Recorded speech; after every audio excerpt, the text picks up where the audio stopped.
Selamat bertemu lagi adik-adik.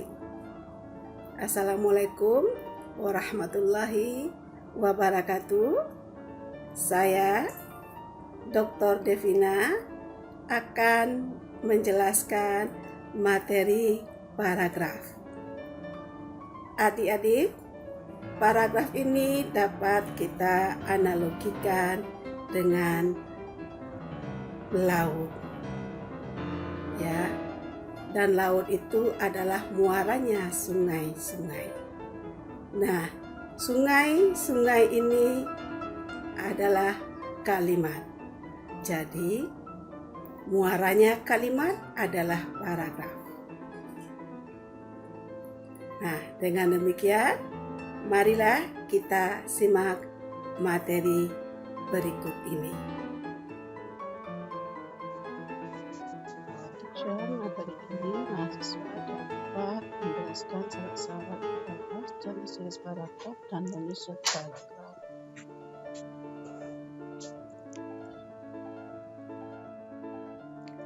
Pengertian paragraf. Paragraf adalah rangkaian kalimat yang memiliki hubungan logis dengan membentuk satu unit makna. Artinya, satu paragraf hanya ada satu makna. Kemudian proses paragraf, ya, mulai dari huruf, kata atau frasa, kemudian klausa, kalimat, maka barulah sampai ke paragraf. Jadi, karena paragraf rangkaian kalimat, maka kalimatlah baru terbentuk paragraf. Kemudian dalam paragraf itu ada kalimat topik yang berisi gagasan utama atau gagasan pokok penulis.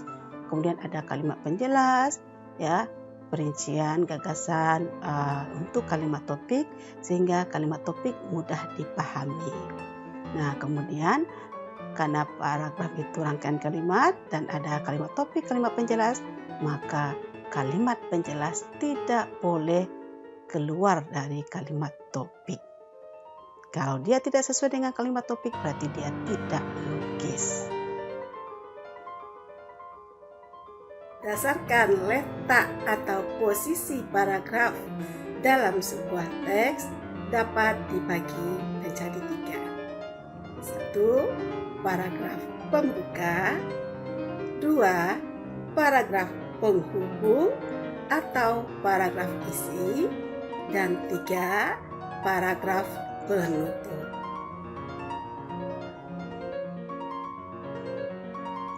Nah, paragraf pembuka itu pengantar pembaca untuk masuk ke pokok permasalahan yang dibahas. Kemudian paragraf isi atau penghubung berisi inti persoalan yang akan dikemukakan seorang penulis, dan biasanya paragraf isi ini lebih dari 1. Kemudian paragraf penutup berisi kesimpulan dan itu tidak boleh terlalu panjang. Dengan demikian paragraf pembuka, isi, dan penutup itu saling ada hubungan.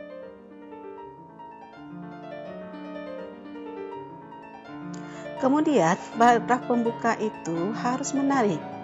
Untuk menarik perhatian pembaca, paragraf pembuka dapat dimulai dengan kutipan pendapat ahli, atau syair lagu, atau syair puisi, atau kitab suci.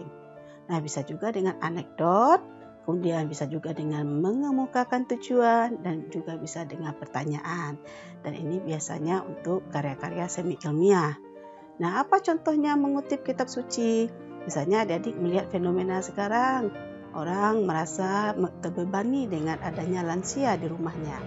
Maka adik-adik bisa mengutip kitab suci. Bagaimana peranan keluarga atau kewajiban anak untuk mengurus orang tuanya yang sudah lanjut usia. Itu bisa dikutip kitab suci. Nah, kemudian ada juga mungkin adik-adik mengutip pendapat ahli. Apa itu lansia dan bagaimana sebenarnya menjaga perasaan lansia itu. Nah, bisa kutip pendapat ahli. Nah, bisa juga pendapat orang-orang besar. Ya, kalau orang lihat sekarang ini generasi muda kita mungkin nasionalismenya berkurang, maka bisa mengutip pendapat Bung Karno, kata-kata bijak Bung Karno yang diberikan aku 10 pemuda yang bergelora nasionalismenya, maka akan kuguncangkan dunia. Nah, itu ya. Kemudian syair lagu juga bisa dan syair puisi juga bisa. Nah, kemudian anekdot itu apa? Anekdot itu adalah suatu peristiwa yang dialami oleh orang-orang besar. Ya, contohnya yang dialami oleh Bapak kita Haji Agus Salim.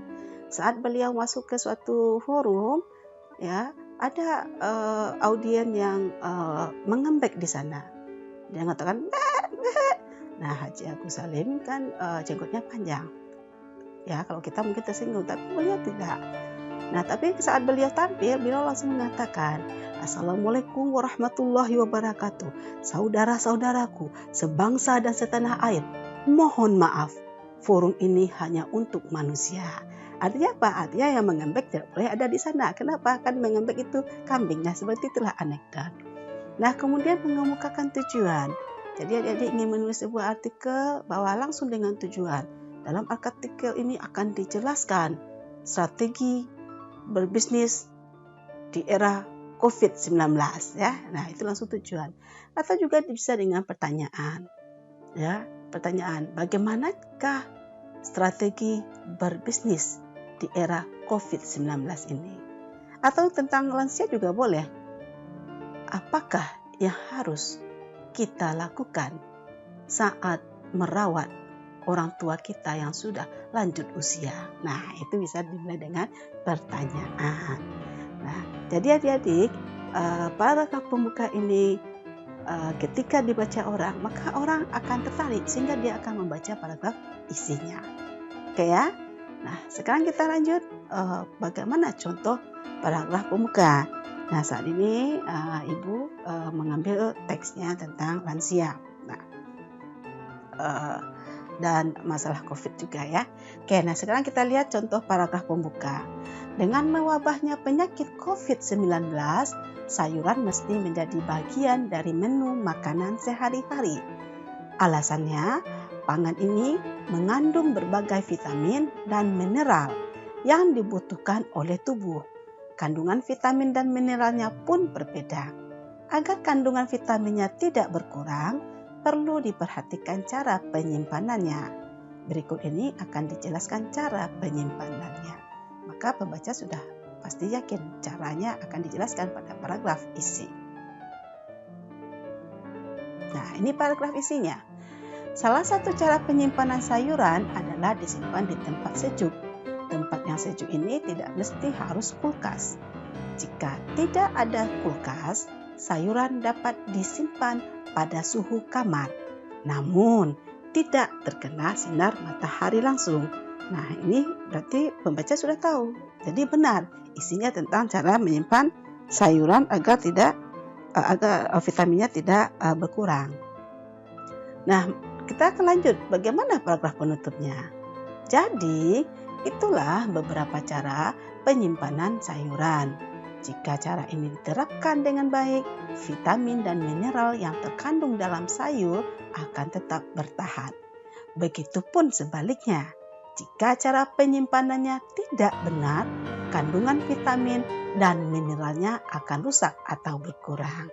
Nah, berarti paragraf kesimpulan atau paragraf penutup berisi kesimpulan tentang sayuran. Selanjutnya, jenis paragraf berdasarkan letak kalimat topiknya dapat kita bagi menjadi 4. Pertama, paragraf deduktif yang kalimat topiknya terletak di awal paragraf. 2. Paragraf induktif yang kalimat topiknya terletak di akhir paragraf. 3. Paragraf campuran yang kalimat topiknya berada di awal paragraf, lalu diulangi lagi di akhir paragraf dengan sedikit ada perubahan kata-kata. Terakhir, keempat, paragraf naratif deskriptif yang semua kalimatnya adalah kalimat topik. Nah, berikut adalah paragraf deduktif. Agar seseorang tidak terinfeksi COVID-19, daya tahan tubuh mesti ditingkatkan. Cara peningkatan daya tahan tubuh adalah dengan mengonsumsi makanan bergizi. Selain itu, cara lainnya adalah berolahraga dan beristirahat yang cukup. Nah, jadi bisa lihat yang bergaris bawah adalah kalimat topiknya dan letaknya di awal. Kemudian ini contoh paragraf deduktif. Ketika berpergian, masker digunakan. Jika bertemu orang, jarak berdiri atau duduk diatur 2-3 meter. Saat telah sampai di rumah atau di tempat tujuan, tangan dicuci hingga bersih dengan menggunakan sabun. Jadi, itulah hal-hal yang mesti dilakukan agar terhindar dari COVID-19. Nah, kesimpulannya berada di bawah. Itulah hal-hal yang mesti dilakukan agar terhindar dari COVID-19. Jadi itulah kalimat topiknya di akhir. Kemudian ini contoh paragraf campuran. Seseorang mesti melakukan beberapa cara agar terhindar dari COVID-19. Ketika berpergian, masker digunakan. Jika bertemu orang, jarak berdiri atau duduk diatur 2-3 meter. Saat telah sampai di rumah atau di tempat tujuan, tangan dicuci hingga bersih dengan menggunakan sabun. Jadi, itulah hal-hal yang mesti dilakukan agar terhindar dari COVID-19. Nah, jadi kalimat topiknya di awal diulangi lagi. Dan adik-adik bisa lihat agar terhindar dari COVID-19 kata tersebut sama di awal dan di akhir. Kemudian ini contoh paragraf deskriptif. Virus merupakan parasit mikroskopik yang menginfeksi sel organisme biologis. Umumnya partikel penyusun virus adalah elemen genetik yang mengandung salah satu asam nukleat. Asam itu DNA atau RNA. DNA atau RNA dapat berada dalam dua kondisi yang berbeda, intraseluler dan ekstraseluler di luar tubuh inang. Jadi ini deskripsi tentang virus. Maka semuanya kalimat topik. Nah, ini contoh naratif. Penyakit polio sangat menular. Polio menyebar dari orang ke orang. Penyebarannya terutama melalui tinja ke mulut. Virus memasuki tubuh melalui mulut. Lalu virus menyerang sistem saraf pusat. Saat virus menyerang sistem saraf, terjadi masa inkubasi 7-14 hari. Jadi ini proses bagaimana penularan virus polio itu. Jadi inilah naratif. Semuanya kalimat topik. Ada 3 syarat dalam menyusun paragraf. Pertama adalah kesatuan gagasan. Artinya, satu paragraf hanya boleh memuat satu ide pokok. 2, ada koherensi atau kepaduan. Artinya, kalimat-kalimat yang menyusun paragraf itu koheren atau saling berkaitan. Ketiga, adanya pengembangan.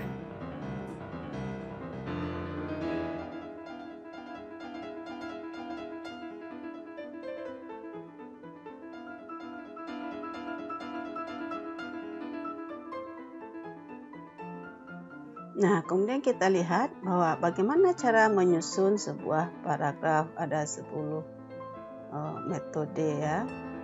Oke, ada klimaks, ya, sudut pandang, perbandingan pertentangan, analogi, proses, sebab akibat, umum khusus, klasifikasi, definisi luas, dan contoh.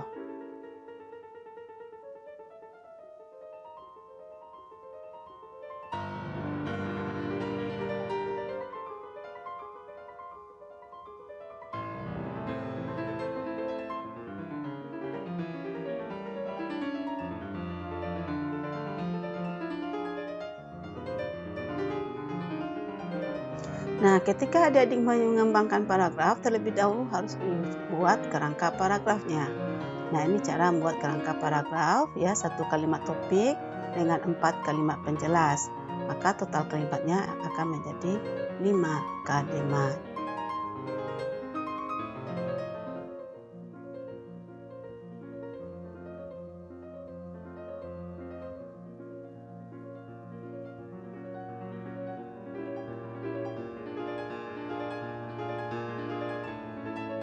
Kemudian ini contoh kedua, ada 1 kalimat topik dijelaskan dengan 3 kalimat penjelas, ya. Kemudian kalimat penjelas ketiga dijelaskan lagi dengan 2 kalimat penjelas tak langsung. Dengan demikian akan ada 6 kalimat nantinya ketika dikembangkan. Nah, untuk itu adik-adik tolong diperhatikan bahwa kerangka ini membantu adik-adik agar kalimatnya tertata, gagasan penjelasnya sesuai dengan gagasan utamanya. Dan di bawah kalimat penjelas tak langsung tidak ada lagi ya. Nah, ini contoh metode klimaks anti klimaks. Lansia mengalami berbagai permasalahan. Mereka menderita penyakit kronis tidak menular seperti diabetes, jantung, dan stroke. Selain itu, mereka juga mengalami malpraktik. Tidak hanya itu, keluarga yang menjadi tumpuan kasih sayang menelantarkan mereka. Bahkan, anak-anak kandung yang telah mereka lahirkan dan besarkan dengan curahan kasih sayang melakukan kekerasan terhadap mereka. Jadi ini tindakannya penderitaannya semakin tinggi. Kenapa? Orang tersayangnya yang melakukan kekerasan. Nah, ini gagasannya semakin naik ya. Itu maksud dengan klimaks. Kemudian ini contoh metode sudut pandang waktu. Adam Smith dilahirkan di sebuah desa kecil di Kirkcaldy, Skotlandia. Beliau dibesarkan oleh ibunya yang sudah janda.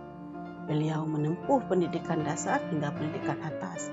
Lalu Smith melanjutkan pendidikan ke Universitas Glasgow dengan memperoleh beasiswa. Kemudian beliau pun lulus dengan pengetahuan luas tentang sastra Eropa. Nah, jadi ini cerita bagaimana Adam Smith dari lahir di desa sampai beliau meraih sarjana. Nah, itu ada urutan waktunya. Waktu ini bisa maju, bisa mundur, bisa maju mundur. Jadi ada kata kunci lalu, kemudian, setelah itu. Kemudian ini metode perbandingan. Contoh, lansia berbeda dengan orang berusia muda. Orang yang berusia muda memiliki karakteristik mandiri, dapat melakukan aktivitas sehari-hari, memiliki kognisi dan fungsional yang baik, serta tidak memiliki penyakit atau hanya satu penyakit saja. Sebaliknya, lansia sudah tidak mandiri atau bergantung dengan orang lain, tidak dapat melakukan aktivitas sendiri, membutuhkan pengasuh, kognisi dan fungsional yang menurun, masalah psikososial yang kompleks, serta memiliki multiple penyakit. Nah, jadi ini 2 hal yang dibandingkan. Ya, 2 hal itu dikenal baik, yaitu orang lansia dengan orang muda. Nah, kata kuncinya ada sebaliknya. Bisa juga menggunakan kata sedangkan, tapi untuk sedangkan itu 2 kalimat yang digabung menjadi kalimat majemuk. Tapi kalau sebaliknya itu sebagai kata transisi, maka selalu diikuti oleh koma. Ya, nah sekarang metode perbandingan sudah, 2 hal yang dikenal baik. Kita lanjut ke metode analogi. Analogi ini sama-sama membandingkan. Bedanya dengan perbandingan pertentangan 2 hal dikenal baik. Sedangkan analogi 1 hal dikenal baik, sedangkan 1 lagi tidak dikenal baik. Tapi mereka memiliki kemiripan. Nah, contohnya adik-adik ingin menjelaskan bagaimana pembuluh darah itu mengalir, darah mengalir dalam pembuluh dan terjadi penyumbatan pembuluh darah dan terjadilah pecahnya pembuluh darah. Maka bisa dianalogikan dengan pipa air. Air mengalir dalam pipa, kemudian pipa tersumbat, dan kemudian lama-kelamaan pipa ini air tidak bisa mengalir, dan air yang tertahan itu bisa membuat pipa itu pecah. Nah, itulah analogi. Jadi 2 hal yang dikenal baik. Nah, ini ada kemiripan antara pipa air dengan pembuluh darah. Oke, nah mari kita lihat paragrafnya. Pembuluh darah itu dapat dianalogikan seperti pipa air. Darah mengalir melalui pembuluh, memberi nutrisi kepada semua orang. seperti air, semua organ ya, seperti air mengalir melalui pipa. Seiring waktu, pembuluh darah menjadi terkontaminasi. Ruang internal menjadi lebih kecil dan dindingnya rusak, seperti pipa air berkarat dan tersumbat.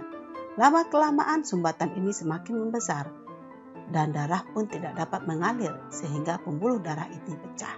Seperti pipa air yang tersumbat dan air tidak dapat mengalir sehingga pipa air pun pecah. Jadi ini akan mudah dipahami oleh pembaca bagaimana proses darah mengalir dalam tubuh, dalam pembuluh darah itu. Selanjutnya metode proses. Contoh, peningkatan layanan kesehatan bagi lansia dapat dilakukan dengan 4 langkah. Langkah pertama, mengarahkan puskesmas untuk memberi layanan yang santun kepada lansia. Selanjutnya, langkah kedua, menyiapkan rumah sakit dengan tim terpadu geriatri. Langkah ketiga, menyediakan perawatan jangka panjang. Terakhir, langkah keempat, menguatkan atau penguatan keluarga lansia sebagai pengasuh. Jadi menguatkan keluarga sebagai lansia itu tahap terakhir. Jadi yang pertama dimulai dulu dari puskesmas, nah nanti di akhirnya adalah keluarga. Itu proses dan mirip dengan sudut pandang waktu, namun dia bertahap. Kemudian ini metode sebab akibat. Konsumsi alkohol yang berlebihan selama bertahun-tahun mengakibatkan berkurangnya massa tulang. Alkohol dapat secara langsung mencuri jaringan tulang atau mengurangi massa tulang karena adanya nutrisi yang buruk. Hal ini disebabkan pada orang yang selalu mengonsumsi alkohol biasanya tidak mengonsumsi makanan yang sehat dan mendapatkan hampir seluruh kalori dari alkohol. Selain itu, mengonsumsi alkohol juga menyebabkan fungsi hati terganggu. Nah, berarti ini metode sebab akibat. Biasanya ada kata kuncinya sehingga sebab akibatnya. Nah, itu bisa akibatnya di atas, sebab-sebabnya sebagai kalimat penjelas. Atau sebabnya dulu, maka akibat-akibatnya sebagai kalimat penjelas. Itu maksud dengan sebab akibat. Kemudian ini metode umum khusus. Contohnya, kasus COVID-19 terus meningkat. Setiap harinya kasus ini bertambah sekitar 700 sampai 800 kasus. Di beberapa wilayah penambahan kasus ada yang lebih dari 1000 kasus. Kasus terbanyak terjadi di Provinsi DKI dan Jawa Timur. Nah, ini tidak ada kata kunci, tapi dia menjelaskan tentang meningkatnya kasus COVID-19.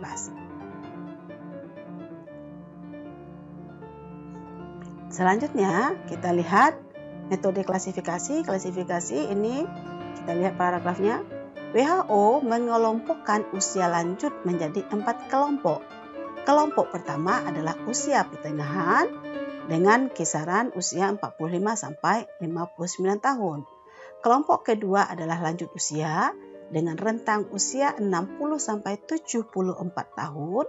Kelompok ketiga adalah lanjut usia tua dengan rentang usia 75 sampai 90 tahun. Kelompok keempat adalah usia sangat tua dengan usia di atas 90 tahun. Jadi ini pengelompokan ya, yang ada 4. Jadi ini ciri dari klasifikasi sudah pasti ada angka di sini ya, kelompok 1, kelompok 2, kelompok 3 gitu. Nah, kemudian kita lihat metode selanjutnya adalah metode definisi luas. Menurut WHO, lanjut usia atau lansia adalah kelompok penduduk yang berumur 60 tahun atau lebih. Selanjutnya, dalam Undang-Undang Republik Indonesia Nomor 13 Tahun 1998 tentang Kesejahteraan Lanjut Usia, Pasal 1 Ayat 2 dinyatakan bahwa lanjut usia adalah seseorang yang telah mencapai usia 60 tahun ke atas. Nugroho 2012 mengatakan bahwa seseorang dikatakan lansia apabila berusia 60 tahun atau lebih. Nah, jadi ini dia memberikan definisi tentang lansia berdasarkan umurnya di sini ya. Jadi 3 pendapat di sini, 3 referensi. Nah, terakhir metode contoh, tidak selamanya lanjut usia itu tidak produktif.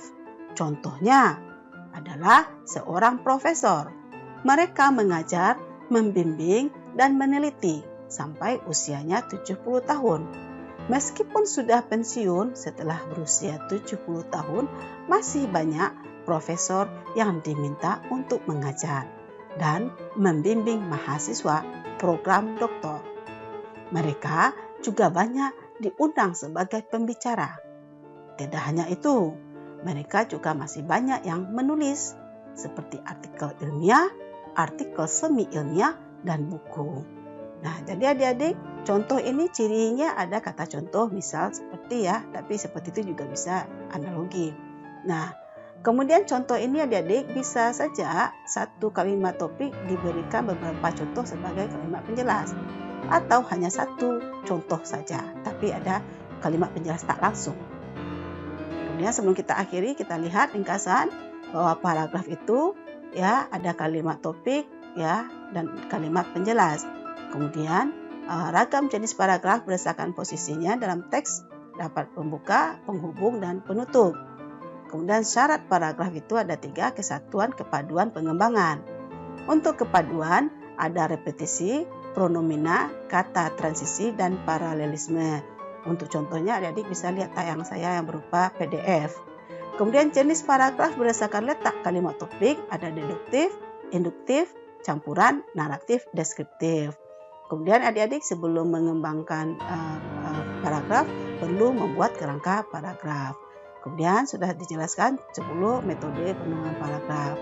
Nah, untuk jelasnya adik-adik bisa baca tayangan saya berupa PDF yang akan saya berikan. Demikianlah materi kita kali ini. Selamat belajar, semoga sukses. Billahi taufiq hidayah. Wassalamualaikum warahmatullahi wabarakatuh.